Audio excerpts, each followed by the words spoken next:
Hallelujah. जय मसीह की सबको। जय मसीह की। आवाज नहीं आई। हालेलुया। जय मसीह की। हालेलुया। परमेश्वर के नाम की महिमा हो। आज की मनादी के लिए एक वचन पढ़ेंगे। भजन संगीता 75 उसका 1 से लेकर के 3 वाक्य। Psalms 75 1 to 3।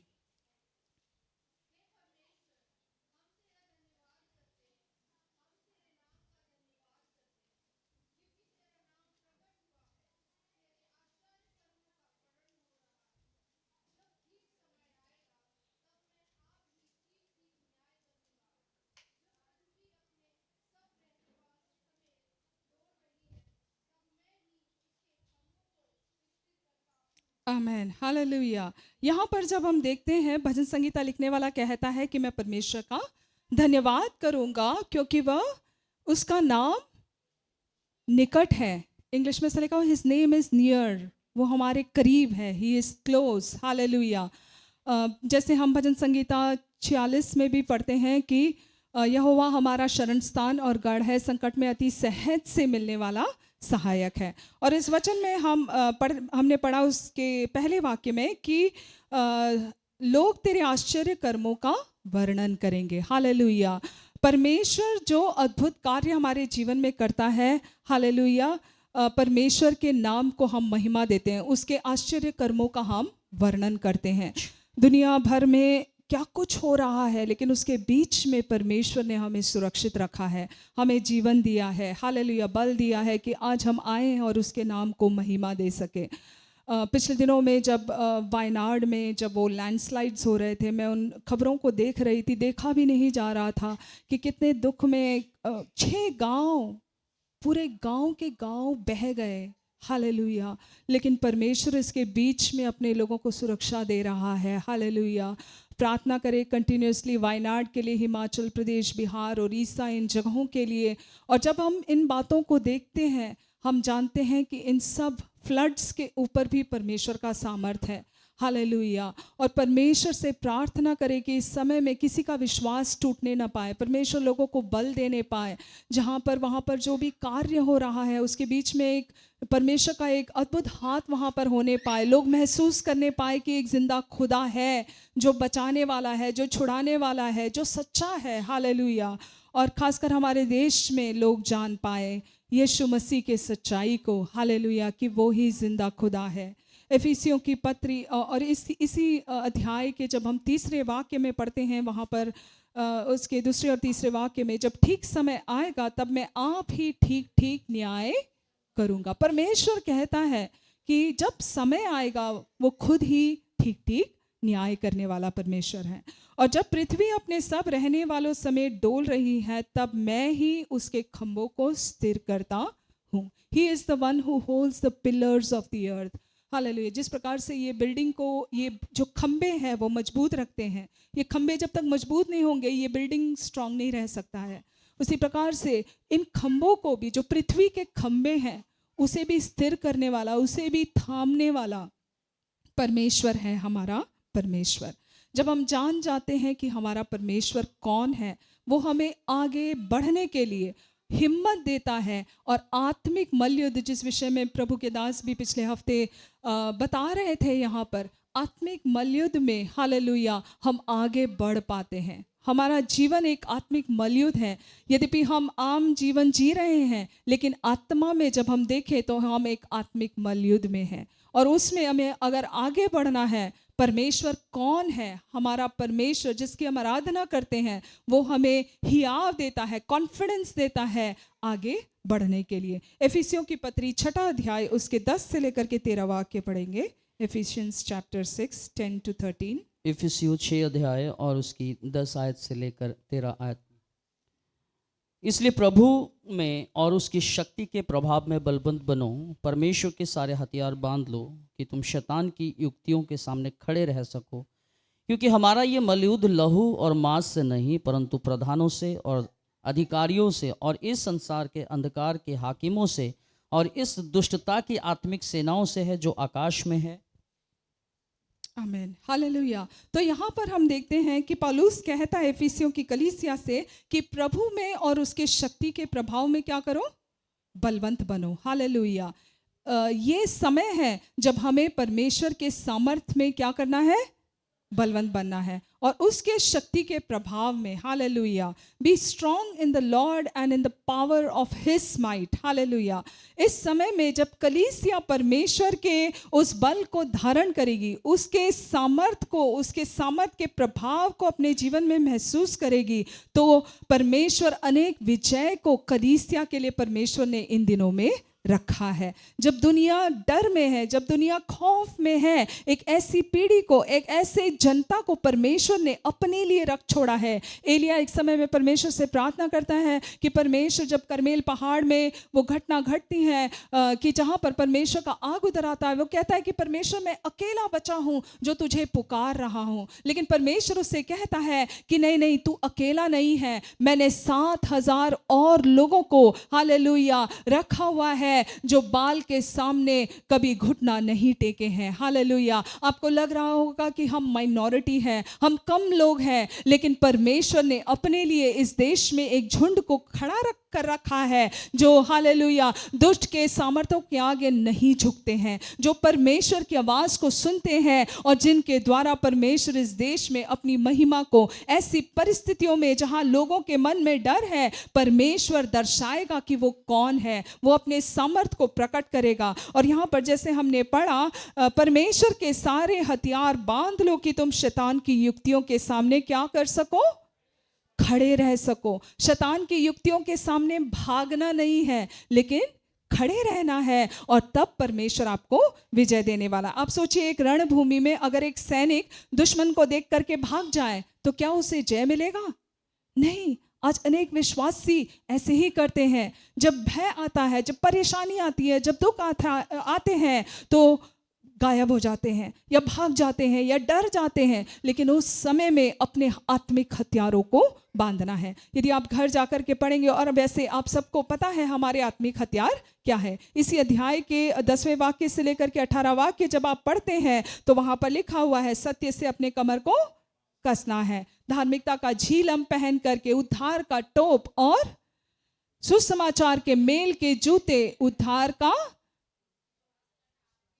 विश्वास का ढाल और वचन का तलवार। हालेलुया। ये बांध करके हमेशा चलना है। और यहाँ पर हमने सुना कि क्योंकि हमारा यह मलयुद्ध लहू और मांस से नहीं है। हमारा मलयुद्ध हमारे भाई से, हमारी बहन से। अभी प्रभु के दास से प्रार्थना करने के लिए कह रहे थे कि भाई बहन में कोई भी ऐसे हमारा दुश्मन हमारा भाई या हमारी बहन नहीं है। लेकिन कौन है? यहाँ लिखा हुआ है स्पष्ट, मांस और लहू से नहीं है, परंतु प्रधानताओं से और अधिकारियों से और इस संसार के अंधकार के हाकिमों से और दुष्टता के आत्मिक सेनाओं से है, जो कहां पर है? आकाश मंडल में है। अगर आप भाई बहनों से लड़ रहे हैं तो आप अभी तक वहां तक नहीं पहुंचे हैं। हालेलुया। जहां परमेश्वर चाहता है कि आप पहुंचे। आत्मिक सेनाओं से मलयुद्ध करना है, अपने भाई बहनों से मलयुद्ध नहीं करना है। ये नहीं दिखाना है कि मेरा मसल आपसे ज़्यादा स्ट्रांग है, लेकिन हालेलुया, आत्मिक हथियारों को बांधते हुए शैतानी सामर्थ्यों के विरोध में हमारा मलयुद्ध है। और उसके 13वें वाक्य में हमने पढ़ा, इसलिए परमेश्वर के सारे हथियार बांध लो कि तुम बुरे दिन में क्या कर सको। कितने लोग हैं यहाँ पर जो बुरे दिन का सामना करने के लिए तैयार है? हालेलुया। जो भागने वाले नहीं है, जो डरने वाले नहीं है, जो छिपने वाले नहीं है, लेकिन सामना करने के लिए। युद्ध में सेना क्या करती है? सामना करती है। दे गो फॉरवर्ड, दे मार्च फॉरवर्ड। वो शत्रु के आंखों में आंखें डाल करके आगे बढ़ते हैं, कभी रुकते नहीं हैं, क्योंकि उनका लक्ष्य है कि हमें इन्हें मार गिराना है। हमें जो वायदा परमेश्वर ने दिया है, या जो हमारा लक्ष्य है, जिस भूमि पर हमें कब्जा करना है, या जिस शत्रु के एरियाज को हमें डिलीवर करना है, वहां पर हालेलुया उनका लक्ष्य होता है। उससे वो कभी अपने ध्यान को नहीं हटाते हैं। हालेलुया। उसी प्रकार से परमेश्वर चाहता है कि प्रभु के लोग इस समय में दुष्ट के सामर्थ्यों का सामना करें और आगे बढ़े। और यहाँ पर लिखा हुआ है, और सब कुछ पूरा करके क्या कर सके? स्थिर रह सके। हालेलुया। जब आप सब कुछ पूरा करके हालेलुया आप स्थिर खड़े रहते हैं, तब आप एक जयवंत योद्धा कहलाते हैं। Hallelujah, hallelujah. और परमेश्वर चाहता है जब वो आपको देखता है, वो आपको एक जयवंत योद्धा देखता है। हालेलुया। जब हम वचन में पढ़ते हैं, जब आदम और हवा के पास खासकर जब शैतान आया और उसको लुभाने की कोशिश की, तो यदि हवा ने उस समय परमेश्वर ने जो कहा है उस वचन की वो घोषणा करती, तो वो कभी भी पाप में नहीं पड़ती। हालेलुया। हम जानते हैं कि परमेश्वर उन्हें वचन दिया था, उन्हें कहा था, आज्ञा दिया था, उन्हें बस उसे दोहराना था। They just had to proclaim it कि हाँ, परमेश्वर ने ऐसे कहा है कि हमें इस फल में से नहीं खाना, लेकिन वहीं पर वो चूक गए। लेकिन जब हम नए नियम में आते हैं, यीशु मसीह जब शैतान का सामना करता है, हालेलुया, मरुभूमि में, तो यीशु मसीह वहां पर क्या करते हैं? सामना करते हैं और कहते हैं कि वचन में ऐसा लिखा है। हालेलुया। आज शैतान का सामना यदि आपको करना है, तो आपको जानना होगा कि वचन में क्या लिखा है। वो सत्य का जो आपने कमर कसा है, एक व्यक्ति का जब बेल्ट टाइट होता है, उसी पर सारे हथियारों को वो रखते हैं और वो उसका बल होता है। आप भी जो लोग बेल्ट पहनते हैं उनको पता होगा कि बेल्ट क्या करता है, आपको स्थिर खड़े रहने में, ज़्यादा देर तक मजबूत खड़े रहने में, है ना, आपको बल देता है। और जब आप उस पर हथियार रखते हैं, वो काफ़ी मजबूत होना चाहिए कि आपके हथियार उस पर टंगे रहे। तो इसी प्रकार से चाहिए कि हम परमेश्वर के वचन से अपने कमरों को कस ले। हालेलुया। ताकि शैतान की युक्तियों का हम सामना कर सके।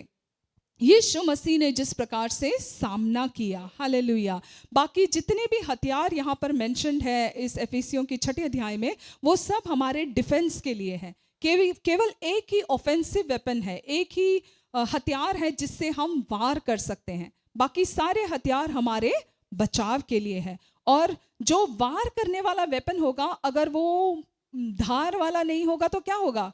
क्या वो शैतान के या शत्रु के धड़ को काट पाएगा, उसको नाश कर पाएगा? नहीं। तो बहुत ही ज़रूरी है कि जो वेपन है आपका, वो बहुत ही शार्प। आपने देखा होगा जो सैनिक हैं वो अपने हथियारों को चमकाते हैं, चाहे उनका शील्ड हो, उस पर भी वो ऑयल लगा के बिल्कुल ही चमकता है उनके वेपन्स। इवन जो तलवार होता है उसके धार को वो बढ़ाते हैं इससे पहले कि वो युद्ध में जाए, कि वो बहुत ही तेज़ी से एक जस्ट लग जाए कि वो खत्म शत्रु। उसी प्रकार से वचन का जो तलवार है, जो प्रभु ने आपको दिया है, उसका धार इन दिनों में तेज होने पाए। रोज आपके जीवन में वो वचन आप इतना उसमें उतर जाए, उसको जाने, उसको अपनाएं कि वो वचन आपके जुबान पर, आपके होठों में, आपके हृदय में रहे, कि जब शैतान का युक्ति आए, शैतान आपके सामने सांप बन करके या शेर बन करके आकर के आपसे वार नहीं करेगा, लेकिन वो किसी के द्वारा भी आपके सामने आप आ सकता है। उस समय आपके पास वो वचन हो, परमेश्वर का वचन हो, जो मानो म्यान में से तलवार को निकाल करके शत्रु के सर को गिराते हैं, उसी प्रकार से शैतान के और दुष्ट के हाकिमों को, प्रधानताओं को आप गिराने लग जाएंगे। वो जान जाएंगे कि एक योद्धा है। वो जान जाएंगे जब आपके पास आएंगे कि हालेलुया, कि ये व्यक्ति ऐसा वैसा नहीं है, कि एक योद्धा है। हालेलुया। जब एक सैनिक चलता है, आपको पता है, मैं बीच में शिलोंग गई थी और वहाँ से गुजरते ही मैं देख रही थी कि कई सारे जो सैनिक हैं वो चल रहे थे। उनको देखते ही हम पहचान जाते हैं। एक सैनिक चाहे आपको रेलवे स्टेशन में दिख जाए या आम जनता के बीच में दिख जाए, आप पहचान जाते हैं कि एक सैनिक है। क्यों? क्या आप बता सकते हैं क्यों आप पहचान जाते हैं? उनके यूनिफॉर्म से, उनके वस्त्र से, वेशभूषा अलग होता है और उनके चाल चलन से एक अलग ही चाल वो चलते हैं, और उनके बोलचाल से, क्योंकि उनके बोलचाल में अधिकार से वो कार्य करते हैं। आज परमेश्वर भी चाहता है कि आप उसी प्रकार से अपने जीवन में आगे बढ़े, उस अधिकार के साथ। वो जीवन शैली आपका हो जहाँ पर शैतान और दुष्ट के हाकिम देख करके समझ जाए कि हाँ, ये एक सैनिक है, हम इसके साथ ऐसा वैसा कार्य नहीं कर सकते। और जब हम पहचान जाते हैं कि परमेश्वर कौन है, कि हम कौन हैं प्रभु यीशु मसीह में, और परमेश्वर ने हमें क्या दिया है, वो हमें आत्मिक हथियार लड़ने में सशक्त करता है। When we know who our God is, when we know who we are in Christ and what God has given us in Christ, that equips us to fight the enemy. Hallelujah. जब हम जान जाते हैं कि हमारा परमेश्वर हमारा commander है, एक सैनिक जो जानता है कि उसका कमांडर कौन है, वो उसकी ओर ही ताकता है। हर एक बात जो वो कहता है, उस कार्य को करने के लिए वो सक्षम रहता है, तैयार रहता है। आप देखे होंगे, आपने सुना भी होगा, जब सैनिक वेकेशन पे भी होते हैं, जैसा ही उनके कमांडर का कॉल आता है, वो कहाँ पहुंचते हैं? रणभूमि में। उनको जाना ही है, क्योंकि वो 24/7 क्या होते हैं? ऑन ड्यूटी होते हैं। वो चाहे विश्राम भी कर रहे होते हैं, एक छोटा सा आवाज भी आ जाए, वो उठ जाएंगे, तुरंत अपना वेपन्स लेकर के, हथियार लेकर के तैयार होंगे। आत्मिक मलयुद्ध में जो प्रभु की सेना है, वैसा ही एक अलर्टनेस परमेश्वर खासकर इन दिनों में जब हम प्रभु की आमद को ताकते हैं, प्रभु कलीसिया से चाहता है। एक छोटा सा भनक, कहीं पर कुछ परेशानी हो गई, कौन है वो योद्धा जो उठेगा और मलयुद्ध करेगा? हमारा मलयुद्ध क्योंकि मांस और लहू से नहीं है, हमारा मलयुद्ध घुटनों पर होता है, जहां हम प्रभु के सामने घुटने टेकते हैं, जहां हम प्रभु के नाम को पुकारते हैं। और जैसे आज हमने गाया, जब मैं तेरा नाम लेता हूं, तेरा सामर्थ वहां प्रकट होता है। परमेश्वर यहाँ बैठ करके आप केरल के लिए प्रार्थना करेंगे, आप हिमाचल के लिए प्रार्थना करेंगे, आप जब यहाँ पर पुकारते हैं, परमेश्वर का सामर्थ वहाँ पर प्रकट होगा। आपकी प्रार्थनाएं इस समय में कलीसिया बहुत महत्वपूर्ण है, क्योंकि जो आप करेंगे वो हमारी सेना भी नहीं कर पाएंगे। जब आप प्रार्थना करेंगे, उन्हें बल मिलेगा, उन्हें बुद्धि मिलेगा, ज्ञान मिलेगा, उन्हें रिसोर्सेस मिलेगा कि वो अपने कार्यों को और अच्छे से निभा पाए। जब हम दूसरा कुरिन्ती उसका 10 अध्याय उसका 4 वचन पढ़ते हैं, उससे पढ़ेंगे 2 Corinthians chapter 10 verse 4। दूसरा कुरिन्थियों 10 अध्याय उसकी 4 आयत। क्योंकि हमारी लड़ाई के हथियार शारीरिक नहीं, पर गढ़ों को ढा देने के लिए परमेश्वर के द्वारा सामर्थी है। आमीन। हमारी युद्ध के शस्त्र क्या है? शारीरिक नहीं, शारीरिक नहीं है। इंग्लिश में से लिखा हुआ, the weapons of our warfare are not carnal. शारीरिक नहीं है, लेकिन क्या है? वो गढ़ों को ढा देने वाला। आपने जैसे देखा होगा, जब पुराने ज़माने में जब राजा होते थे, उनका जो फोर्ट्रेस होता था, उनका जो शहरपना होती थी, उसको वो क्या करता था? उस राज्य को प्रोटेक्शन देता था। तो अगर उसको गिराना है, तभी जाकर के शत्रु की सेना क्या कर पाएगी? उस राज्य के अंदर प्रवेश कर पाएगी। और यहाँ पर हमने पढ़ा कि हमारा जो आत्मिक हथियार है, वो कार्नल नहीं है, वो शारीरिक नहीं है, लेकिन गढ़ों को, इस प्रकार के गढ़ जो लोगों के मनों में शैतान ने बना रखे। आप किसी से पहली बार यीशु मसीह के बारे में सुसमाचार सुना करके देखें, वो व्यक्ति आपको इतनी बातें सुनाएगा कि आप भी सोचने लग जाएंगे कि ये क्या बोल दिया। बट अगर आप शरीर में उस व्यक्ति को फ्लैशली कार्नल रीति से यदि आप उसे सामना करें, आप कभी भी उस व्यक्ति को प्रभु में नहीं ला पाएंगे। लेकिन जब आप समझ जाते हैं कि इसके मन में गढ़े बनी हुई हैं जो उसको रोकता है सत्य को समझने के लिए, वो चाहे आपका भाई होगा, बहन होगा, लेकिन गढ़े हैं जो उनके मन में ढाना है, और वो केवल आत्मिक हथियारों से ही हो सकता है जो परमेश्वर ने आपको दिया है। वो आप जब सत्य में चलेंगे, आप जब विश्वास के ढाल को उठाएंगे, आप जब उद्धार के टोप को लेकर के चलेंगे, मेल के सुसमाचार के जूतों को लेकर के चलेंगे, वो जान जाएंगे हालेलुया। और जब आप प्रार्थना करेंगे हालेलुया, वो गढ़ों को परमेश्वर ढा देगा। कुछ समय अगर लगता भी है, लेकिन आप जान जाएंगे कि कुछ समय में वो व्यक्ति आपसे कहने लगेगा, क्या मैं आपके साथ चर्च आ सकता हूँ?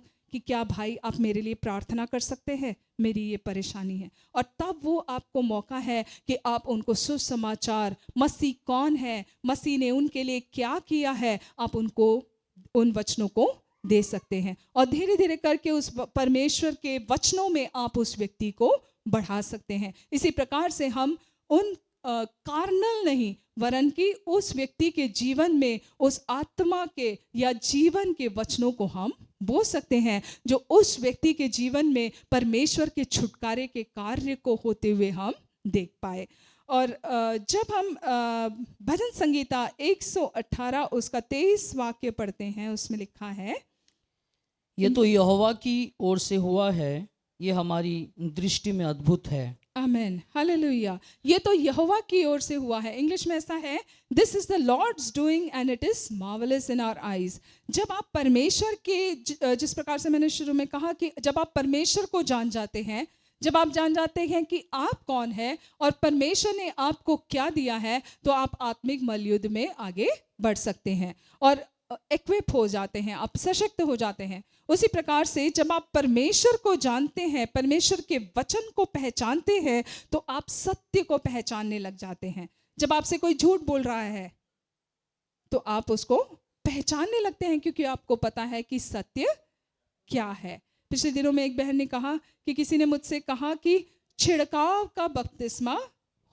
होता है, और लेकिन बाइबल हमें क्या बताती है कि डुबकी बपतिस्मा होना चाहिए। लेकिन जब आप सत्य को जानते हैं, आपके पास वो हथियार है, वो वचन है, जो आप उनको बता सकते हैं कि नहीं, वचन कहता है जैसे यीशु मसीह ने कहा। तो आप क्या कर रहे हैं, उस व्यक्ति को भी वो जो गढ़ उनका बना हुआ है, वो शायद धार्मिकता का गढ़ होगा, वो शायद कलीसिया का बना हुआ रूल्स एंड रेगुलेशंस का गढ़ होगा, या परंपराओं से उन्हें दी गई शिक्षाएं होंगी जो उनके मन में गढ़ बना हुआ है। आप उन गढ़ों को क्या कर रहे हैं, वो सत्य से ढा रहे हैं। और अब परमेश्वर के जिस तरीके से हमने यहाँ पर पढ़ा कि this is the Lord's doing and it is marvellous in our eyes, परमेश्वर के कामों को आप पहचानने लग जाते हैं जब आप सत्य को जानते हैं, परमेश्वर के कामों को, कि ये काम परमेश्वर के द्वारा ही हुआ है। जब एक व्यक्ति मन फिराता है, जब एक व्यक्ति प्रभु में आता है, आप जान जाते हैं हाँ, ये परमेश्वर के द्वारा इस व्यक्ति के जीवन में हुआ है। तो आप आइडेंटिफाई कर पाते हैं। जब तक सत्य को आप नहीं जानेंगे, आप उस सत्य को आइडेंटिफाई नहीं कर पाएंगे। हम बाइबल में पढ़ते हैं आना और सिमेन के बारे में, दो भविष्यवक्ता थे जो मंदिर में रहते थे। और मरियम और यूसुफ जब यीशु मसीह बालक को लेकर के मंदिर में आते हैं, वो जिसका इंतजार कर रहे थे कि मसीहा आने वाला है, वो उसको पहचान पाए, क्योंकि वो सत्य की बाढ़ जो रहे थे। और जब सत्य उनके सामने आया तो उन्होंने क्या किया, उसे पहचान लिया। आपके सामने जब सत्य आएगा, परमेश्वर का वचन आएगा, क्योंकि इस समय में बहुत सारे ऐसे झूठी शिक्षाएं, झूठे भविष्यवक्ता निकले हैं, तो आपको बहुत ही सतर्क रहना है। और वचन जब आप जानते हैं, आप आइडेंटिफाई कर पाते हैं उनके फलों से कि वो सत्य में चल रहे हैं या नहीं है, वो परमेश्वर की ओर से वो कार्य है या बातें हैं या नहीं है।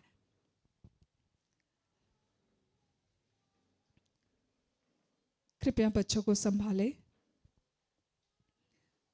इन वचनों में जब हम आगे देखते हैं तो जिस प्रकार से अन्ना और सिमेन ने पहचान लिया, लेकिन वहीं पर उसी पीढ़ी में यहूदी थे जो खुद भी इंतजार कर रहे थे कि मसीहा आएगा, लेकिन उन्होंने नहीं पहचाना जब मसीह उनके सामने आया। तो जब वचन आपके पास आएगा, जब आप उसे एक्सेप्ट करते हैं, ग्रहण करते हैं, तो आप सत्य को आइडेंटिफाई करते हैं। और ये भी पवित्र आत्मा का ही कार्य है। वो डिसर्निंग स्पिरिट पवित्र आत्मा आपको उस सत्य वचन के द्वारा देता है, जिसके वजह से आप उस सत्य को आइडेंटिफाई कर पाते हैं। यहूदियों ने यीशु मसीह को सामने देखा, उसके सब चमत्कारों को देखा, लेकिन फिर भी वो ग्रहण नहीं कर रहे थे। वो शक की नजरों से, वो वाद विवाद की नजरों से, वो प्रश्न उठाने की नजरों से वहां पर यीशु मसीह के सामने हमेशा पेश होते थे, जिसके वजह से वो सत्य से वंचित रह गए। और अब भी कलीसिया प्रार्थना कर रही है कि परमेश्वर यहूदियों का उद्धार हो। जिस मसीहा को उन्होंने ठुकरा दिया, ये वो समय है प्रियो जब हम प्रार्थना करें। जैसे प्रभु के दास भी आज कह रहे थे, हमें इज़राइल के लिए प्रार्थना करना है, क्योंकि इज़राइल में परमेश्वर ने एक ऐसे झुंड को अभी भी रखा है जिनका उद्धार होना है, और जब उनका उद्धार होगा तब मसीह का आमद होगा। तो इज़राइल के लिए लगातार प्रार्थना करें। सो knowing the word helps you identify the truth and the works of God. दूसरा, जब आप सत्य को जानते हैं, यीशु मसीह ने कहा सत्य तुम्हें आजाद करेगा। यूहन्ना की पत्री उसका 8वां अध्याय उसका 31 और 32 वाक्य, जॉन चैप्टर 8 31 एंड 32।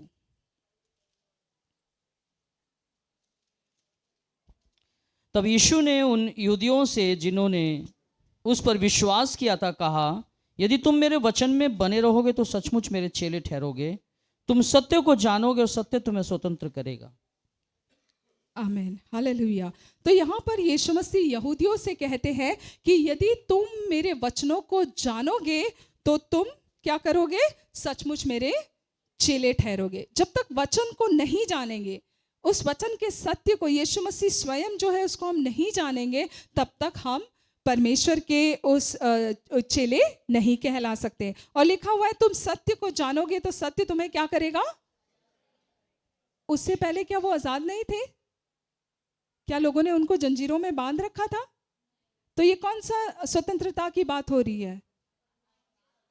आत्मिक स्वतंत्रता। अभी कुछ ही दिन में अगस्त 15 को हम मनाएंगे, है ना, भारत का आज़ादी दिवस। तो हम शत्रु से जिस प्रकार से हमारे देश को परमेश्वर ने आज़ादी दी, हम उसे मनाएंगे। तो यहाँ पर जब यीशु मसीह कहते हैं, जब वो यहूदियों से बात करते हैं, तो कहते हैं कि तुम जब सत्य को जानोगे, तुमने सत्य तो बहुत अपने मन में रट लिया है, सब कुछ बाय हार्ट है, लेकिन सत्य तुम्हारे सामने खड़ा है, लेकिन तुम्हें फिर भी नहीं पता कि सत्य क्या है। जब तुम उसे जानोगे तो क्या हो जाएगा? वो तुम्हें आजाद करेगा। ये जो गढ़ तुम्हारे मन में बैठा हुआ है कि तुम देख नहीं पा रहे हो, देखते हुए भी तुम्हें समझ में नहीं आ रहा है, तुम आइडेंटिफाई ही नहीं कर पा रहे हो, जबकि तुम्हें सब कुछ पता है, वो गढ़ जो है वो ढह जाएगा। वो तुम आजाद हो जाओगे कि तुम सच्चाई को जान जाओगे।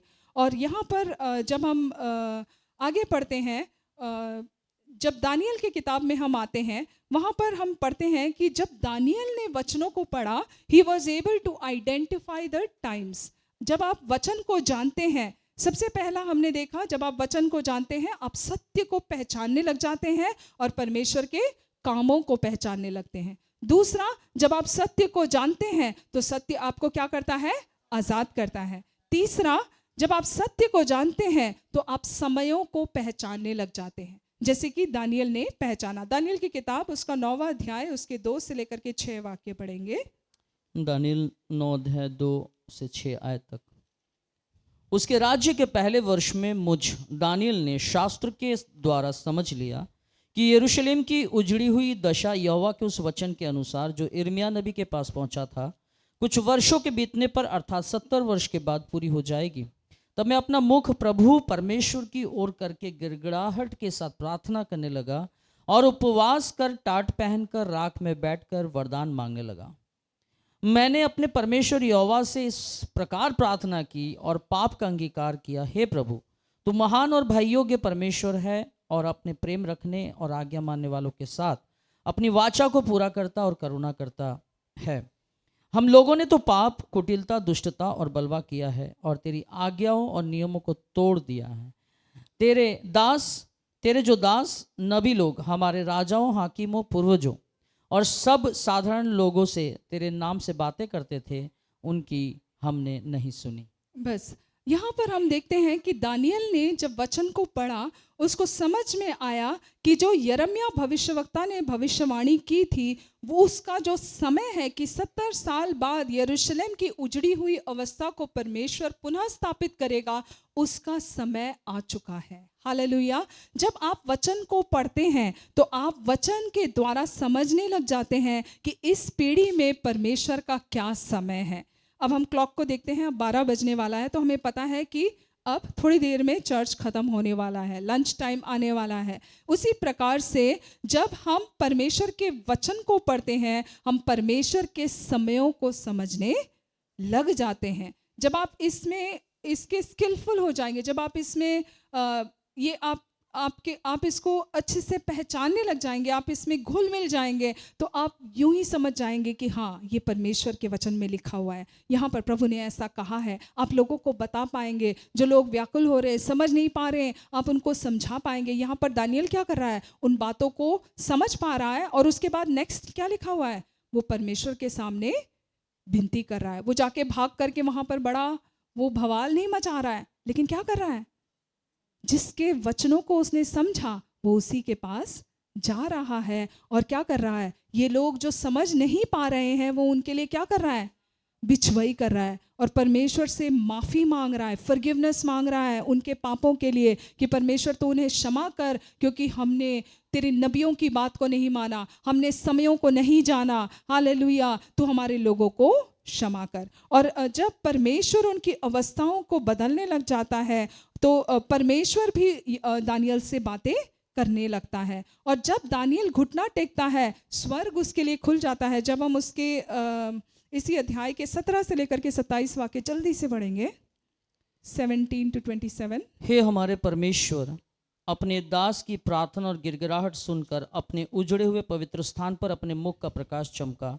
हे प्रभु, अपने नाम के निमित्त ये कह, हे मेरे परमेश्वर, कान लगाकर सुन, आँख खोलकर हमारी उजड़ी हुई दशा और उस नगर को भी देख जो तेरा कहलाता है, क्योंकि हम जो तेरे सामने गिड़गिड़ा कर प्रार्थना करते हैं वह अपने धर्म के कामों पर नहीं वरन तेरी बड़ी दया ही के कामों पर भरोसा रख कर करते हैं। हे प्रभु सुन ले, हे प्रभु क्षमा कर, हे प्रभु ध्यान देकर जो करना है उसे कर, विलंब ना कर। हे मेरे परमेश्वर, तेरा नगर और तेरी प्रजा तेरी ही कहलाती, इसलिए अपने नाम के निमित्त ऐसा ही कर।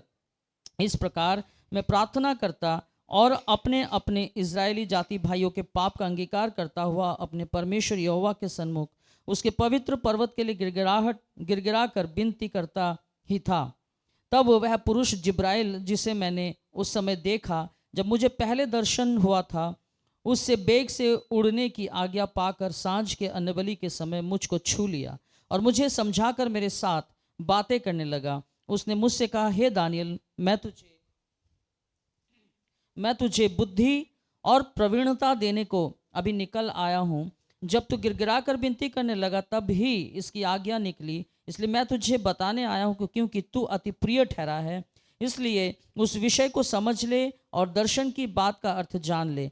तेरे लोगों और तेरे पवित्र नगर के लिए 70 सप्ताह ठहराए गए हैं कि उनके अंत तक अपराध का होना बंद हो और पापों का अंत और अधर्म का प्रायश्चित किया जाए और युग युग की धार्मिकता प्रकट हो और दर्शन की बात पर और भविष्यवाणी पर छाप दी जाए और परम पवित्र का अभिषेक किया जाए।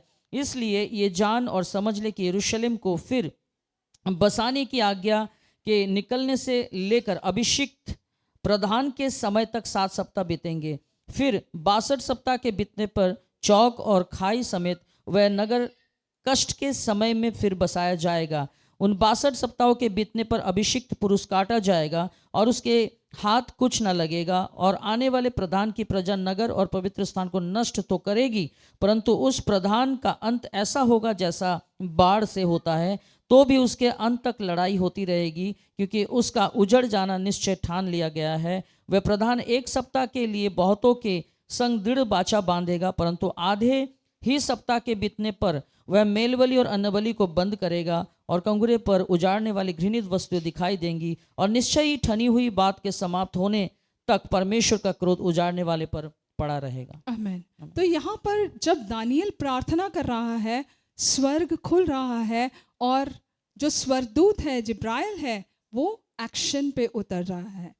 उसको वो जो कार्य, जो आने वाली बातें हैं, वो दानियल को दर्शन के द्वारा समझा रहा है। आप भी प्रियो, जब प्रार्थना करते हैं तब स्वर्ग खुलता है, स्वर्गदूत एक्शन में उतर जाते हैं। क्या आप जानते हैं जिस प्रकार से दानियल ने जब घुटना टेका तब जिब्राइल वहां से चल पड़ा। परमेश्वर ने उसे दर्शन दिया, क्योंकि यह व्यक्ति ताक रहा है कि आगे को क्या होने वाला है और परमेश्वर उस पर प्रकट करता है। इसके 10वें और जो भी हमने पढ़ा वो आने वाली बातें, मसीहा का आना, अंतिक्रिस्त का आना, अंतिम समयों तक के हर एक बातें परमेश्वर वहां पर दर्शन के द्वारा दानियल को बताता है। और जब हम इसके 10वें अध्याय उसके 10 से लेकर के 14 वाक्य पढ़ते हैं, उससे पढ़ेंगे चैप्टर 10 to 14। फिर किसी ने अपने हाथ से मेरी देह को छुआ और मुझे उठाकर घुटनों और हथेलियों के बल थरथराते हुए बैठा दिया। तब उसने मुझसे कहा, हे दानियल, हे अति प्रिय पुरुष, जो वचन में तुझसे कहता हूँ उसे समझ ले और सीधा खड़ा हो, क्योंकि मैं अभी तेरे पास भेजा गया हूँ। जब उसने मुझसे ये वचन कहा तब मैं खड़ा हो तो गया, परंतु थरथराता रहा। फिर उसने मुझसे कहा, हे दानियल, मत डर, क्योंकि पहले ही दिन को जब तूने समझने बुझने के लिए मन लगाया और अपने परमेश्वर के सामने अपने को दिन किया, उसी दिन तेरे वचन सुने गए और मैं तेरे वचनों के कारण आ गया हूँ।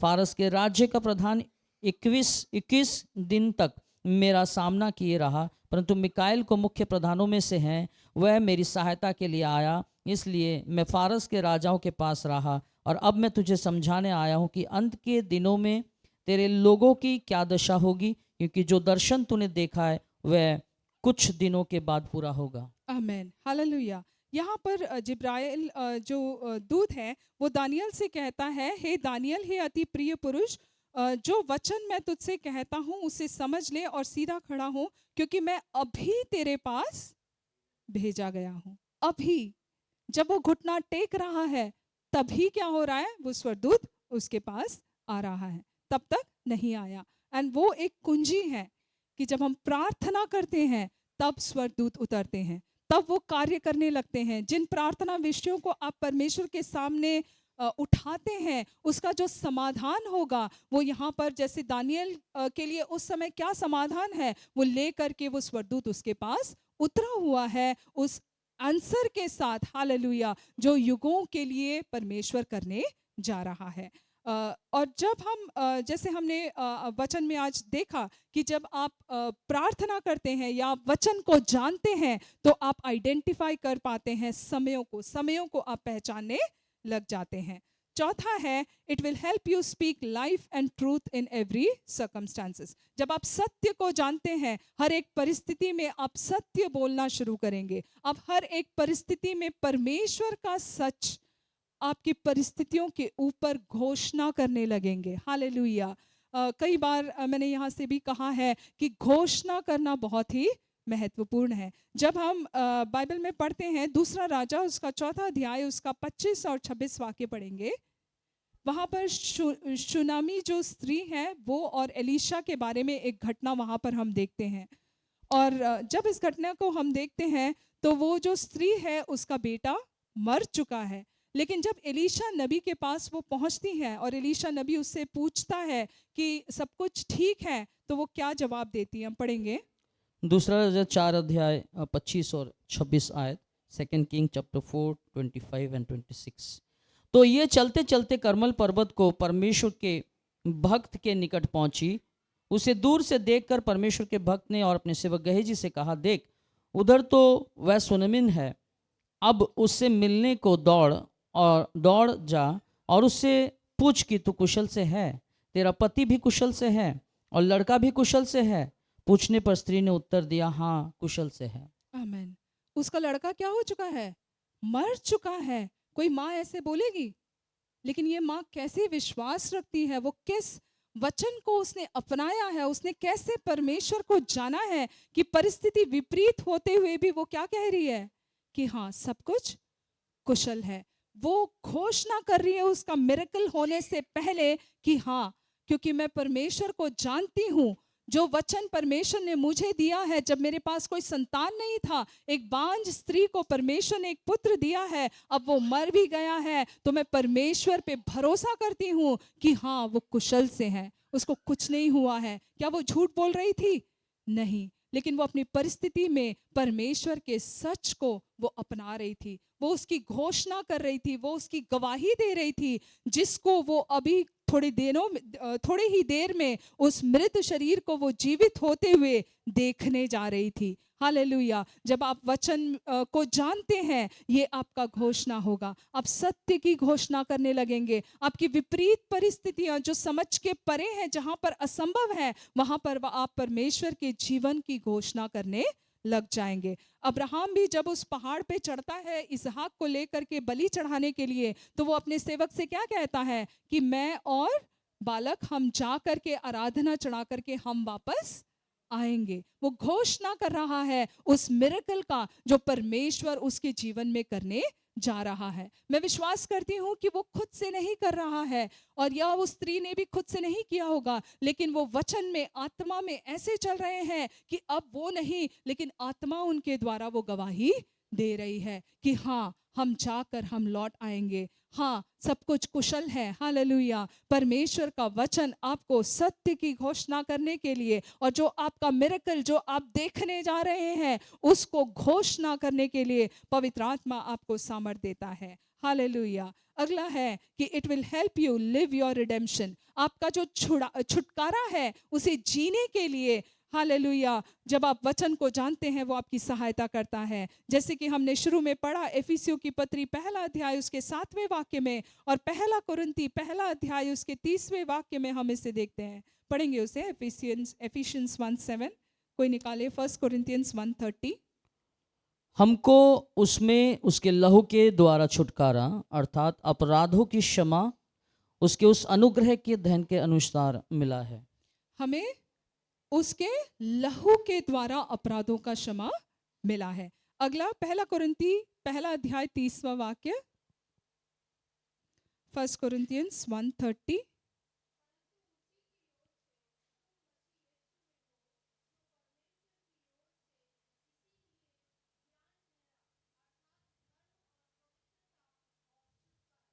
धर्म और पवित्रता और छुटकारा, ये मसीह यीशु के लहू के द्वारा आपको मिला है। तो आप जब प्रभु के राज्य में एक आत्मिक सैनिक हैं, तो आपको जानना है कि यीशु के लहू ने आपको क्या दिया है। उसने आपको छुटकारा दिया है, उसने आपको धर्मी ठहराया हुआ है, और परमेश्वर के उस धार्मिकता को परमेश्वर ने आपको ओढ़ाया है। शत्रु जब आपके खिलाफ में आपके पापों को लेकर के आता है, ये वचन आपको याद रहे कि आपको परमेश्वर ने धर्मी ठहराया है, परमेश्वर ने आपको छुड़ाया है। आप, हालेलुया, परमेश्वर के योद्धा है। हालेलुया। जब हम छुटकारे के बारे में पढ़ते हैं तो ग्रीक में 4 ऐसे शब्द हैं जो छुटकारे को बहुत ही अच्छे से एक्सप्लेन किया गया है। यहूदी समय में जिस प्रकार से माहौल था जब रिडेम्पशन के बारे में यहाँ पर लिखा गया है, तो सबसे पहला जो शब्द है वो है अगैरिट्जो। बोलिए मेरे पीछे, अगैरिट्जो।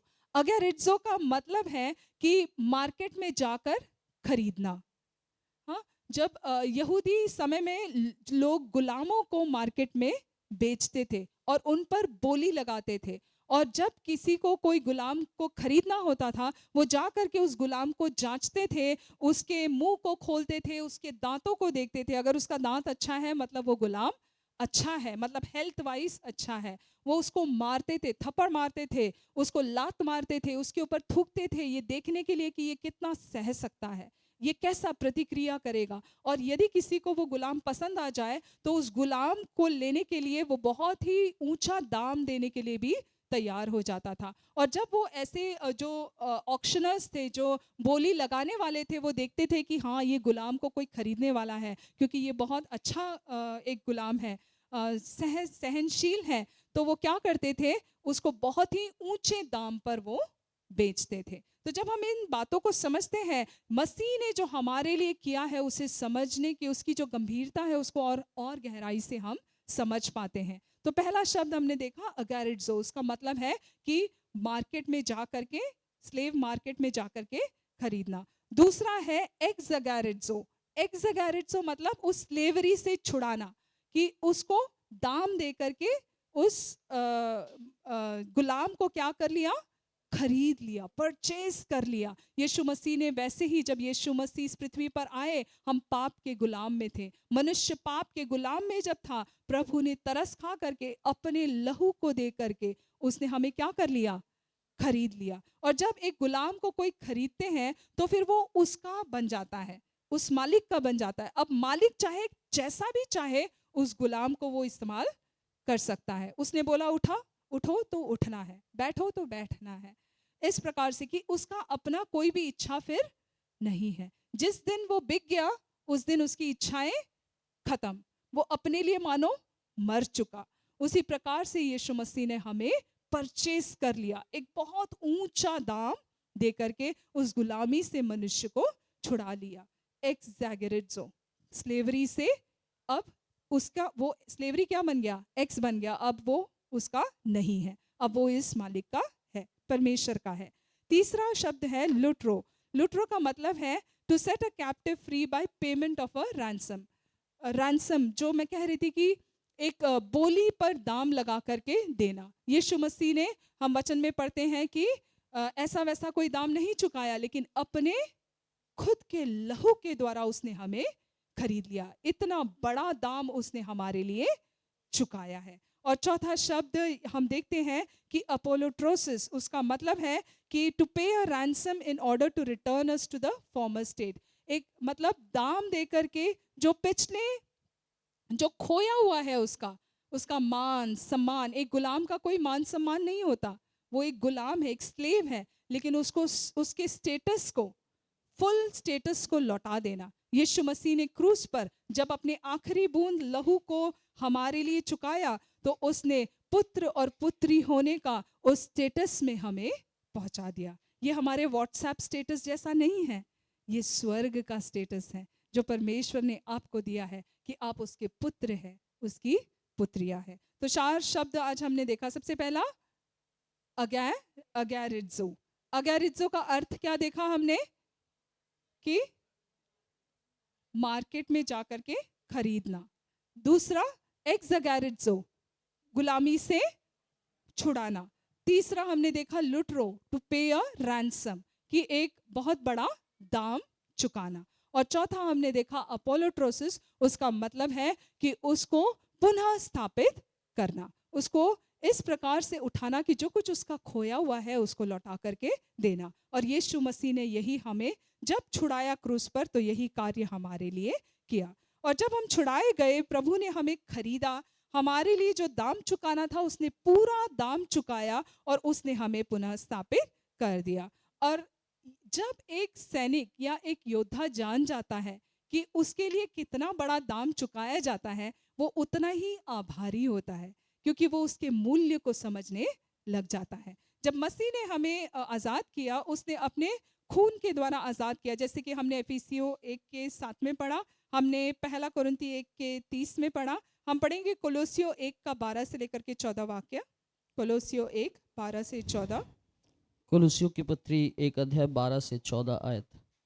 और पिता का धन्यवाद करते रहो जिसने हमें इस योग्य बनाया कि ज्योति में पवित्र लोगों के साथ मिरास में सहभागी हो। उसी ने हमें अंधकार के वश से छुड़ाकर अपने प्रिय पुत्र के राज्य में प्रवेश कराया। आमीन। उसने क्या किया? हमें छुड़ाया अंधकार के राज्य में से और अपने प्रिय पुत्र के राज्य में उसने हमें लेकर के आया। पहला तिमोथी 2 5 और 6 वाक्य कोई निकाले। इब्रानी 9 का 12, फर्स्ट तिमोथी 2 5 6, हिब्रूज 9 12। पहला तिमोथी 2 की 5 और 6। क्योंकि परमेश्वर एक ही है और परमेश्वर और मनुष्य के बीच में भी एक ही बिचवई है, अर्थात मसीह यीशु जो मनुष्य है, जिसने अपने आप को सबके छुटकारे के दाम में दे दिया और उसकी गवाही ठीक समय पर दी गई। तो मसीह यीशु ने अपने आप को उस दाम में दे दिया। ही ऑफर्ड हिमसेल्फ, हालेलुया। वो जो बड़ा कीमत चुकाना था, वो बड़ा कीमत यीशु मसीह ने स्वयं अपने आप को हमारे लिए दे करके चुकाया। इब्रानी 9 का 12 पढ़ेंगे। और बकरों और बछड़ों के लहू के द्वारा नहीं, पर अपने लहू के द्वारा एक ही बार पवित्र स्थान में प्रवेश किया और अनंत छुटकारा प्राप्त किया। बकरों और बछड़ों के लहू से नहीं, लेकिन यीशु मसीह ने अपने स्वयं के लहू से इस कार्य को हमारे लिए किया।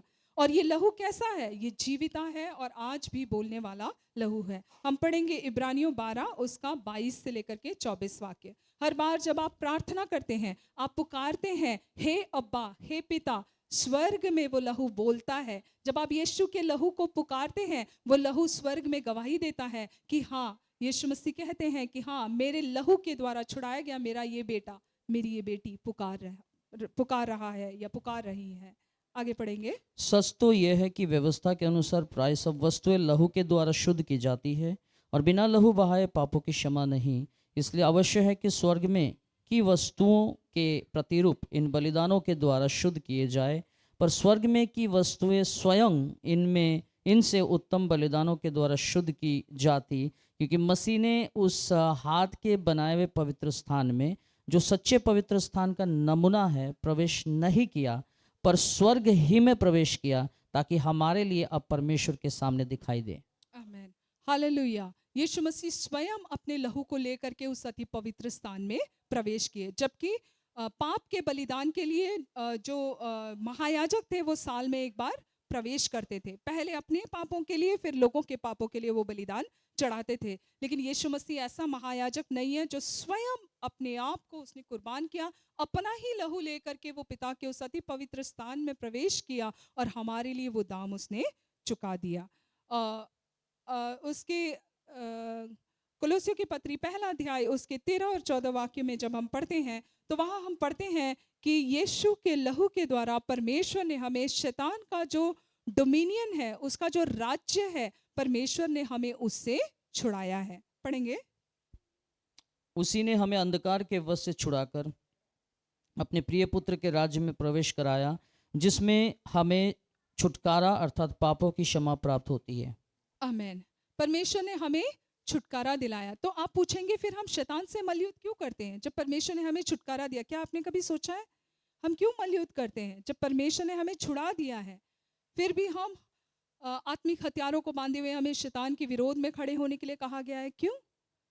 क्योंकि जब एक बार शत्रु किसी चीज को जीतता है तो वो फिर से उस पर कब्जा जमाने की कोशिश करता है। शैतान के राज्य से परमेश्वर ने आपको छुड़ा तो दिया, लेकिन शैतान फिर भी आपका पीछा करता है। इसीलिए जरूरी है कि आप आत्मिक हथियारों को बांधे रहें। इसीलिए जरूरी है कि आप सावधान रहे, क्योंकि जिससे परमेश्वर ने आपको छुड़ाया है, शैतान जब आपको फिर से उसी में ले जाने की कोशिश करता है, तब चाहिए वही बीमारी वापस आने की कोशिश करती है, वही तंगी वापस आने की कोशिश करती है, वही परेशानी कुछ न कुछ करके जब आपको आपके सामने दस्तखत करती है। आपको पहचानना है कि परमेश्वर ने मुझे छुड़ाया है, तब वचनों को उठाना है, तब आपका विश्वास उठना है कि आप उस परिस्थिति के ऊपर जयवंत हो सको। और परमेश्वर ने अब आप परमेश्वर के प्रॉपर्टी बन गए हो। हम पढ़ेंगे पहला कुरिन्थी 6 अध्याय 20 वाक्य। पहला कुरिन्थियों 6 अध्याय 20, फर्स्ट कुरिन्थियंस चैप्टर 6 वर्स 20, क्योंकि दाम देकर मोल लिए गए हो, इसलिए अपनी देह के द्वारा परमेश्वर की महिमा करो। दाम देकर मोल, है ना, आपको परमेश्वर ने खरीद दिया है। सबसे प्रेशियस, हर एक चीजों से बढ़ करके यीशु का लहू है। इसीलिए अपने शरीरों से क्या करो? परमेश्वर की महिमा करो। रेवलेशन 5, 9 एंड 10, प्रकाशित वाक्य 5 उसका 9 और 10 वाक्य।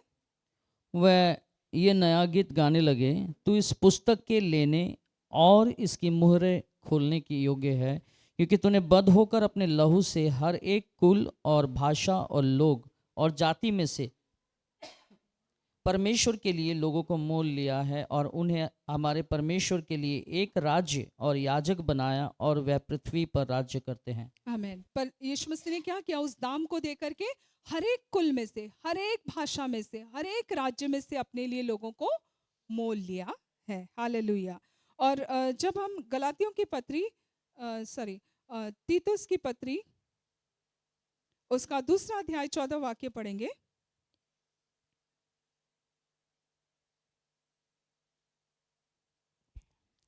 तीतुस 2 अध्याय 4 आयत 14। ओके। जिसने अपने आप को हमारे लिए दे दिया कि हमें हर प्रकार के अधर्म से छुड़ा ले और शुद्ध करके अपने लिए एक ऐसी जाति बना ले जो भले भले कामों में सरगर्म हो। आमीन। यीशु मसीह ने हमें क्यों छुड़ाया? अपने लहू से धो करके हमें छुटकारा दिया, ताकि हम भले कामों के लिए आगे को अपने जीवन व्यतीत करें। जब हम गलातियों की पत्री 4 अध्याय उसका 4 और 5 वाक्य पढ़ते हैं, तो वहाँ लिखा हुआ है कि यीशु मसीह ने हमें रिडीम किया और हमें ले पालकपन की आत्मा दी है। He has adopted us as sons and daughters. पढ़ेंगे। परंतु जब समय पूरा हुआ तो परमेश्वर ने अपने पुत्र को भेजा, जो स्त्री से जन्मा और व्यवस्था के अधीन उत्पन्न हुआ, ताकि व्यवस्था के अधीनों को मोल लेकर छुड़ा ले और हमको लेपालक होने का पद मिले। यीशु मसीह ने अपने लहू से छुड़ा करके हमें अपना गुलाम, ऐसा स्लेव नहीं बनाया। क्या बनाया? पुत्र और पुत्री बनाया। जब हम पढ़ते हैं गलातियों की पत्री 3 अध्याय उसका 13 वाक्य। मसीह ने जो हमारे लिए शापित बना, हमें मोल लेकर व्यवस्था के श्राप से छुड़ाया, क्योंकि लिखा है, जो कोई काट पर लटकाया जाता है वह शापित है। उसने हमें कर्स ऑफ द लॉ, जो व्यवस्था का जो श्राप था हमारे ऊपर। व्यवस्था क्या कहता था कि अगर पाप किया है तो क्या है? उसका अंत क्या है? मृत्यु, उससे परमेश्वर ने हमें छुड़ाया है। और लिखा हुआ है कि काट पर जो लटका जाता है वो श्रापित है। जहां हमें लटकना था उस क्रूस पर, यीशु मसीह स्वयं लटक गए और उस श्राप से परमेश्वर ने हमें छुड़ा दिया है। आगे हम पढ़ेंगे। कई लोग डरते हैं कि मुझे किसी ने श्राप दिया है या मेरे विरोध में ऐसे बोल दिया, तब से मेरे लाइफ में ऐसा चल रहा है। अगर आज आप ऐसे सोचते हैं तो आज जाने कि यीशु मसीह ने श्राप से, व्यवस्था के हर एक श्रापों से, ना केवल लोगों के बोले द्वारा लेकिन व्यवस्था के श्रापों से जब आपको छुड़ाया है तो लोगों के श्राप कुछ आप पर असर नहीं करेंगे। आगे हम पढ़ते हैं कि redeem from this present evil age, ये जो दुष्ट समय है इससे भी परमेश्वर ने आपको छुड़ाया। गलातियों की पत्री पहला अध्याय 3 और 4 पढ़ेंगे।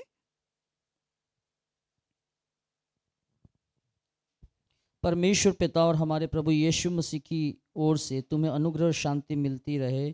उसी ने अपने आप को हमारे पापों के लिए दे दिया ताकि हमारे परमेश्वर और पिता की इच्छा के अनुसार हमें उस वर्तमान बुरे संसार से छुड़ाए। आमेन। इस वर्तमान और बुरे संसार से छुड़ाए। आज दुनिया में जो कुछ इविल हो रहा है उससे परमेश्वर ने आपको छुड़ा दिया है, ऑलरेडी छुड़ा दिया है। आप छुड़ाए हुए लोग हैं, आप उसमें नहीं हैं जहां पर आप चीज़ों को देख रहे हैं और आप घबरा रहे हैं कि अब अगला क्या होगा।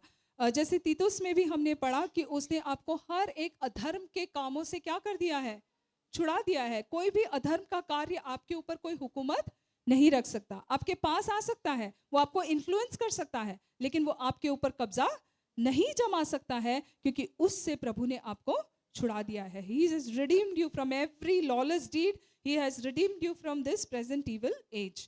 आपको मृत्यु के भय से भी उसने आजाद कर दिया है। इब्रानी 2 उसका 14 और 15 पढ़ेंगे। इब्रानियों 2 अध्याय 14 और 15, हिब्रू चैप्टर 2 वर्स 13, 14 एंड 15। इसलिए जबकि लड़के मांस और लहू के भागी है तो वह आप भी उनके समान उनका सहभागी हो गया ताकि मृत्यु के द्वारा उसे जिसे मृत्यु पर शक्ति मिली थी अर्थात शैतान को निकम्मा कर दे, और जितने मृत्यु के भय के मारे जीवन भर दासत्व में फंसे थे उन्हें छुड़ा ले। आमेन। हम सब जो मृत्यु के भय में, दासत्व में फंसे थे, परमेश्वर ने हमें क्या कर दिया है, छुड़ाया है। तो है आज यहाँ पर कोई जो मृत्यु से डरता है? नहीं। एक निडर सेना यहाँ पर है। सेना मृत्यु से कभी नहीं डरते हैं। That is why they face death every day. Hallelujah. इसलिए पौलुस भी कहता है कि मैं रोज मरता हूँ क्योंकि मैं उन चीजों का रोज सामना करता हूँ, लेकिन मैं जानता हूँ कि प्रभु ने मुझे उसमें से जय दिया है। और जब हम पढ़ते हैं वचन में, हम पढ़ते हैं कि परमेश्वर ने हमें जो जेनरेशनल बॉन्डेजेस है, जो पीढ़ियों से चलने वाले जो बंधन है, उससे भी आज़ाद किया है अपने लहू से। पहला पत्रस पहला अध्याय उसके 18 और 19 वाक्य। कई लोग कहते हैं मेरी मम्मी पापा को डायबिटीज़ था तो मुझे भी हो जाएगा, मेरे खानदान में ऐसा चलता आ रहा है तो हमारे खानदान में यही चलेगा। या कोई लोग डरते हैं कि हमारे पूर्वजों को ऐसा था तो हमारे बच्चों को ऐसा हो जाएगा। आज मैं आपसे कहूँ वो सब झूठ है। सत्य वचन क्या कहता है, हम पढ़ेंगे पहला पत्रस पहला अध्याय 18 और 19 वाक्य। क्योंकि तुम जानते हो कि तुम्हारा निकम्मा चाल चलन जो बाप दादों से चला आता है उससे तुम्हारा छुटकारा चांदी सोने और नाशवान वस्तुओं के द्वारा नहीं हुआ पर निर्दोष और निष्कलंक मेमने और मसीह के बहुमूल्य लहू के द्वारा हुआ। आमेन। हालेलुया। निर्दोष और निष्कलंक मेमने के लहू के द्वारा, जो हमारे बाप दादाओं से चलने वाला जो निकम्मा चाल चलन है उसके कारण जो प्रभाव लोगों के जीवन में पड़ा है, उन सब बातों से, उन सब बंधनों से मसीह ने हमें आज़ाद कर दिया है। हालेलुया। मैं रिसेंटली भी किसी को गवाही बता रही थी कि एक कपल ने मुझे बताया कि उनका जो बच्चा है उसको कुछ तो डिलीवरी के टाइम पे प्रॉब्लम हुआ और उनकी पीढ़ियों में चलता आ रहा था मिसकैरेजेस, बहुत ही कॉमन था। लेकिन जब उन्होंने प्रभु को जाना और उन्होंने घोषणा करना शुरू किया तो वो बंधन उनके परिवार में टूट गया और आज उनके 2 सुंदर बच्चे हैं। हालेलुया। तो जब आप विश्वास करते हैं, आप घोषणा करते हैं, जब आप अंगीकार करते हैं परमेश्वर के वचन को, आपने क्या कर लिया, सत्य से अपने कमर को कस लिया। जब आप उसकी घोषणा कर रहे हैं, आप क्या कर रहे हैं, वो जो चलते आने वाले जो तीर हैं शैतान के, उसके ऊपर आप जय को प्राप्त कर रहे हैं। आप उसे, उस स्ट्रॉन्ग होल्ड को, वो जो गढ़ बना हुआ है, उसे आप ढा रहे हैं और एक नई शुरुआत आपके जीवन में होता है। हम पढ़ेंगे रोमियो की पत्री 5वां अध्याय 11वां वाक्य। परमेश्वर ने ये सब कुछ कर करके आपको छुड़ा करके परमेश्वर में आपको पुनः स्थापित कर दिया है। जो पुत्र और पुत्री का अधिकार परमेश्वर ने जिस फेलोशिप के लिए आपको बनाया था, उसमें परमेश्वर आपको क्या करता है? रिस्टोर करता है। रोमियो 5 उसका 11 वाक्य। केवल यही नहीं परंतु हम अपने प्रभु यीशु मसीह के द्वारा, जिसके द्वारा हमारा मेल हुआ, परमेश्वर में आनंदित होते हैं। आमेन, हालेलुया। परमेश्वर में जिसमें हमारा मेल हो गया। जो आपका आर्मी का कमांडर है, आप जब एक योद्धा है, उसके साथ क्या करा दिया है? मेल करा दिया है।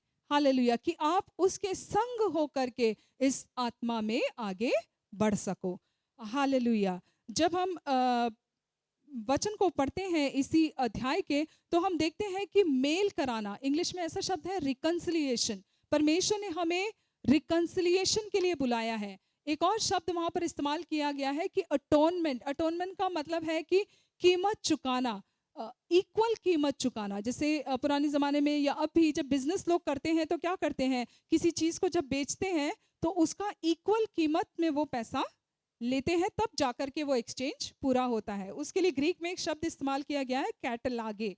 उसका मतलब है कि एक्सचेंज इन इक्विवेलेंट अमाउंट या इक्विवेलेंट टर्म्स, मतलब इक्वल अमाउंट में वो करते हैं। तो जब आपका पाप का भार से परमेश्वर ने आपको छुड़ाया है, उसने वो कीमत अदा किया है, पूरा पूरा कीमत अदा करके आपको रिस्टोर कर दिया। वो जो आपका फुल स्टेटस में कि आप परमेश्वर के पुत्र और पुत्रियां कहलाए। हालेलुया। जो कुछ आपका खोया हुआ था पापी होने के कारण, उस सब को परमेश्वर ने क्या कर दिया? पुनः स्थापित कर दिया, आपको लौटा करके दिया, ताकि आप परमेश्वर के साथ क्या हो जाए? रिकंसाइल हो जाए। आपका परमेश्वर के साथ जो रिश्ता है वो पुनः स्थापित हो जाए। और भजन संगीता 107 उसका 2 पढ़ेंगे। Psalms 107:2। यहोवा के छुड़ाए हुए ऐसे ही कहे, जिन्हें उसने शत्रु के हाथ से दाम देकर छुड़ा लिया है। आमेन, हालेलुया। जब परमेश्वर ने आपको छुड़ाया है, यहोवा के छुड़ाए हुए क्या कहें? ऐसा ही कहें कि यहोवा ने मुझे छुड़ाया है और दाम दे करके छुड़ाया है। रेवलेशंस 12:11, प्रकाशित वाक्य 12 का 11, उसमें लिखा हुआ है कि testify to the blood of Jesus. जब प्रभु ने आपको छुड़ाया है, हम उस दाम की गवाही देते हैं कि यीशु ने हमें छुड़ाया है, अपने लहू के द्वारा छुड़ाया है। और जब आप उस गवाही को देते हैं, शैतान डरता है, शैतान थरथराता है, वो कांपता है। हम पढ़ेंगे रेवलेशन 12:11। वे मेमने के लहू के कारण और अपनी गवाही के वचन के कारण उस पर जयवंत हुए, और उन्होंने अपने प्राणों को प्रिय न जाना, यहाँ तक कि मृत्यु भी सह ली। वो यीशु के मेमने के लहू के द्वारा और अपने गवाही के, आज हम क्या गवाही देते हैं वो बहुत ही इंपॉर्टेंट है। उसके ऊपर शैतान के शस्त्रों के ऊपर यदि आपको जयवंत होना है, तो आपको यीशु के लहू की गवाही देनी है कि आप उसके द्वारा खरीदे गए। हम गाते हैं कि यीशु के लहू में सामर्थ है, उसके लहू ने हमें जय दिया है। वो बहुत ही आपका सामर्थी गवाही है, जिसके द्वारा परमेश्वर के राज्य में आप पाए जाते हैं। और रोमियो की पत्री उसका 8वां अध्याय 37 वाक्य हम पढ़ेंगे। जब आप वचन को जानते हैं, वो आपको आपके जो युद्ध है उसमें जयवंत हो करके लड़ने के लिए आपको मदद करेगा। You will fight from a position of victory. हम पढ़ेंगे रोमियो 8 उसका 37 वाक्य। परंतु इन सब बातों में हम उसके द्वारा, जिसने हमसे प्रेम किया, जयवंत से भी बढ़कर है। आमेन। आप विनिंग आर्मी में हो, हारे हुए आर्मी में नहीं हो। और जब आप विनिंग सेना को देखते हैं, जब हमारे यहाँ पर इलेक्शन होता है और जब कोई पार्टी जीतने वाली होती है, तो वो कैसे कैसे चलते हैं? कितने शोर शराबा करके अपने जय को होने से पहले ही वो उधम मचा देते हैं कि हम जयवंत हैं। उसी प्रकार से परमेश्वर कहता है कि तुम जयवंत से भी बढ़कर हो, क्योंकि वो जय मैंने तुम्हें दिला दिया है। शैतान के सामने जब आप जाते हैं, आप उस जय की घोषणा करते हैं। आप उससे लड़ करके जय पाने के लिए नहीं जाते, लेकिन जो जय परमेश्वर ने आपको दिया है, आप उसे स्थापित करते हैं, आप उसको घोषित करते हैं। अगला पढ़ेंगे 2 कुरिन्ती 5वां अध्याय 17 से लेकर के 21 वाक्य। इसलिए यदि कोई मसीह में है तो वह नई सृष्टि है, पुरानी बातें बीत गई है, देखो सब बातें नई हो गई है। ये सब बातें परमेश्वर की ओर से है, जिसने मसीह के द्वारा अपने साथ हमारा मेल मिलाप कर लिया और मेल मिलाप की सेवा हमें सौंप दी है। अर्थात परमेश्वर ने मसीह में होकर अपने साथ संसार का मेल मिलाप कर लिया और उनके अपराधों का दोष उन पर नहीं लगाया, और उसने मेल मिलाप का वचन हमें सौंप दिया। इसलिए हम मसीह के राजदूत हैं, मानो परमेश्वर हमारे द्वारा विनती कर रहा है। हम मसीह की ओर से निवेदन करते हैं कि परमेश्वर के साथ मेल मिलाप कर लो। जो पाप से अज्ञात था उसी को उसने हमारे लिए पाप ठहराया। आमेन, हालेलुया। तो यहाँ पर पौलुस जब कोरिन्थ की कलीसिया को कहता है, वो कहता है कि अब तुम मसीह में एक नई सृष्टि हो, तुम्हारे जीवन की पुरानी बातें बीत गई है और अब परमेश्वर ने तुम्हारे जीवन में वो नयापन, वो नया जीवन जो परमेश्वर ने दिया है, तुम उसके लिए उसकी घोषणा करो, लोगों को बताओ कि वो परमेश्वर के साथ मेल मिलाप कर ले। हालेलुया। तो जब आप परमेश्वर के राज्य में है, परमेश्वर चाहता है कि वो नया जीवन जो आपके जीवन में आया है वो दूसरों के जीवन में भी आपके द्वारा आए। और परमेश्वर के वचन को जब आप जानते हैं तो आप परमेश्वर के संतों को सशक्त करने लगेंगे। हम पढ़ेंगे एफिसियों की पत्री 4 अध्याय उसका 11 से लेकर के 16 वाक्य। You will start equipping the saints of God even as God is involved in this ministry. पढ़ेंगे इफिसियों 4 अध्याय और उसकी 11 से 16। उसने कुछ को प्रेरित नियुक्त करके और कुछ को भविष्यवक्ता नियुक्त करके, कुछ को सुसमाचार सुनाने वाले नियुक्त करके, कुछ को रखवाले और उपदेशक नियुक्त करके दिया, जिससे पवित्र लोग सिद्ध हो जाए और सेवा का काम किया जाए और मसीह की देह उन्नति पाए, जब तक कि हम सबके सब विश्वास और परमेश्वर के पुत्र की पहचान में एक ना हो जाए और एक सिद्ध मनुष्य ना बन जाए और मसीह के पूरे डिलडोल तक ना बढ़ जाए, ताकि हम आगे को बालक ना रहे जो मनुष्य की ठगविद्या और चतुराई से उनके भ्रम की युक्तियों के और उपदेश के हर एक झोंके से उछाले और इधर उधर घुमाए जाते हो, वरन प्रेम में सच्चाई से चलते हुए सब बातों में उसमें जो स्थिर है अर्थात मसीह में बढ़ते जाए, जिससे सारी देह हर एक जोड़ की सहायता से एक साथ मिलकर और एक साथ गठकर उस प्रभाव के अनुसार जो हर एक अंग के ठीक ठीक कार्य करने के द्वारा उसमें होता है, अपने आप को बढ़ाती है कि वह प्रेम में उन्नति करती जाए। आमेन, हालेलुया। इन वचनों को जब हम पढ़ते हैं, जैसे कि हम आत्मिक मल्लयुद्ध के बारे में देख रहे हैं, हम जैसे प्रभु के दास ने पिछले संडे भी याद दिलाया कि जैसे रैंक्स होते हैं, जब सेना में अलग अलग रैंक्स होते हैं, यहाँ पर हमने क्या पढ़ा कि कलीसिया को परमेश्वर ने किसी को पासवान, किसी को उपदेशक, इस प्रकार से परमेश्वर ने बांटा है ताकि परमेश्वर के राज्य का कार्य हो सके। एक दूसरे के साथ मेल मिलाप में, जिस प्रकार से एक सेना एक साथ चलती है, उनको एक कमांड मिले, सबका राइट हैंड उठना है तो सबका राइट हैंड ही उठेगा, किसी का लेफ्ट उठेगा नहीं, क्योंकि वो हिम्मत भी नहीं करेगा कि अपने लेफ्ट हैंड को उठाए जब राइट हैंड कहाँ जा रहा है। तो इस प्रकार से एक भय में, एक यूनिटी में, एक वननेस में वो चलते हैं कि आगे को जो कार्य है या जो लक्ष्य है उसको उन्हें अंजाम देना है। यहाँ पर पौलुस उनको, एफिसियों की कलीसिया को वही समझा रहा है कि मसीह के देह में तुम एक गठ होकर के वो कार्य जो एक एक को सौंपा गया है, किसी को सुसमाचार सुनाने का, किसी को पासवानी का, किसी को उपदेशक का, किसी को शिक्षा देने का, किसी को रखवाली करने का, जो भी कार्य परमेश्वर ने आपको सौंपा है, उस कार्य को मसीह के देह में बढ़ते हुए दूसरों को इक्विप करने के लिए तुम उसे करते चले जाओ। सेना में भी हम देखते हैं जब लोग सीनियर्स हो जाते हैं, वो क्या करते हैं, अपने जूनियर्स को शिक्षा देते हैं, सिखाते हैं, ताकि जो कुछ मुझे आता है वो तुम्हें भी आ जाए। जिस स्किलफुलनेस से परमेश्वर ने मुझे तैयार किया है, उसी तरीके से जो व्यक्ति को परमेश्वर ने मुझे सौंपा है या जिस व्यक्ति को परमेश्वर आपके पास लेकर के आ रहा है, जितनी क्षमताएं, जितने गिफ्टिंग्स आपके पास है,